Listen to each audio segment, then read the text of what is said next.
ఆయన అనుకున్న సంఘాన్ని, ఆయన అనుకున్న పరలోక రాజ్యాన్ని శిష్యులతోనే ఆరంభించడం జరిగింది. శిష్యులతోనే ఆయన రాజ్యాన్ని ప్రారంభించడం జరిగింది. అందుకే యేసుక్రీస్తు అంటున్నాడు, పేతురు నీవు కేఫావి, ఈ బండ పైన నా సంఘాన్ని కడతాను.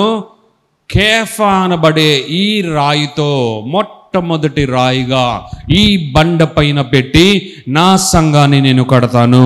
నీతో పాటు మిగిలిన శిష్యులందరూ కూడా రాళ్ళగా చేర్చబడి ఈ కట్టడంలో పాల్గొనడం జరుగుతుంది. అలాగే ఎంతో మంది, ఇక అనేక మంది శిష్యులతో కలపబడి ఈ యొక్క రాజ్యం, నా రాజ్యం, నా సంఘం కట్టబడుతుందని యేసుక్రీస్తు అన్నాడు. దేవుని నామానికి మహిమ కలుగును గాక. శిష్యులతో సమానమైన వారు కావచ్చు, శిష్యుల కంటే గొప్పవారు కావచ్చు, శిష్యుల కంటే ఎక్కువగా లేఖనములు తెలిసిన వారు అనేక మంది యెరూషలేములో కావచ్చు, ఇజ్రాయేలు దేశం అంతా ఉన్నారు కదా. కానీ యేసుక్రీస్తు ఎవరి గురించి చెప్పలేదే?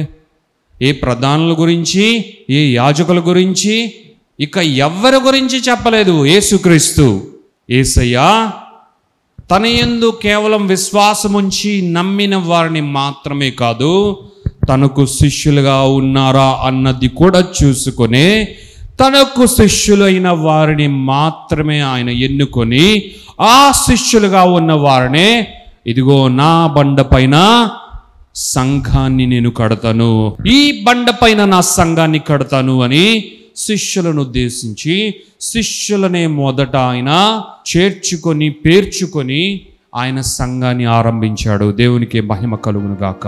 What a wonderful plan is the plan of Jesus. Jesus didn't build his church with the very basic Christians. ఆయన సంఘాన్ని సామాన్యులైన విశ్వాసులతో కట్టలేదు, బలమైన శిష్యులతో కట్టడం జరిగింది. So God need disciples for Jesus. Jesus takes disciples of him. So everybody on the face of this earth, whoever believes in the name of the Lord Jesus Christ and accepts Jesus as their personal savior, are bound to become disciples of Jesus Christ.